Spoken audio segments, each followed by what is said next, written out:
তৃণমূলের যে সমস্ত নেতা নেত্রীরা ইতিমধ্যেই আনন্দ উল্লাস করা শুরু করেছেন, পারলে এক্ষুনি গিয়ে দোকান থেকে নতুন জামা কাপড় কিনে এনে পরা, ঠিক রোববারের দুপুরের মতন বাড়িতে মাংস ভাত রান্না করা, সন্ধ্যাবেলা অর্ডার দিয়ে দেওয়া বক্সের জন্য বা অন্যান্য পার্টির সরঞ্জামের জন্য সন্ধ্যাবেলা পার্টি টাটি করবেন বলে অলরেডি যারা ভেবে রেখেছে, তাদের উদ্দেশ্যে বলছি, আনন্দ উল্লাসগুলো করার আগে দু একটা কথা মন দিয়ে একটু শুনুন। শুভেন্দুবাবু 2022 সালে ডিসেম্বর মাসে রাজাশেখর মান্থার যে অর্ডারটি পেয়েছিলেন সেটা হচ্ছে was in the nature of an interim order.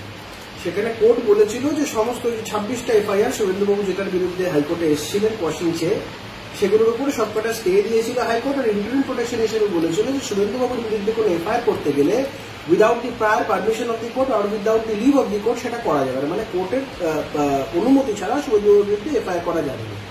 That was in the nature of N interim order, একটা অন্তর্বর্তী নির্দেশ ছিল। পরবর্তীকালে এই মামলাটা নিয়ে দীর্ঘদিন শুনানি হয়, গঙ্গা দিয়ে অনেক জল বয়ে যায়। এই মামলাটি আলটিমেটলি একটা ফাইনাল হিয়ারিং এর স্টেজে আসে এবং সেটা হয় এবং আলটিমেটলি জজ সাহেব আজকে তার জাজমেন্ট শোনায়। ফাইনাল যখন জাজমেন্ট জজ সাহেব শোনায় তখন ইট ইজ অ্যাপারেন্ট যে ইন্টারিম জায়গাগুলো, ইন্টারিম মেজারের জায়গাগুলো আর থাকে না। তখন ফাইনাল রিলিফ নিয়ে আলোচনা হয়, যে মূল প্রেয়ারটা শুভেন্দুবাবুর ছিল সেটাকে অ্যাড্রেস করা হয়। যারা আনন্দ উল্লাস করবেন বলে ভেবে রেখেছেন, যারা আনন্দ করবেন, মাংস ভাত খাবেন, মন দিয়ে শুনুন। 15টা মামলা রাজ্য সরকার যেগুলো শুভেন্দুবাবুর বিরুদ্ধে করেছিলেন সেগুলোকে সর্বৈব খারিজ করেছে হাইকোর্ট, ওয়াশ করে দিয়েছে।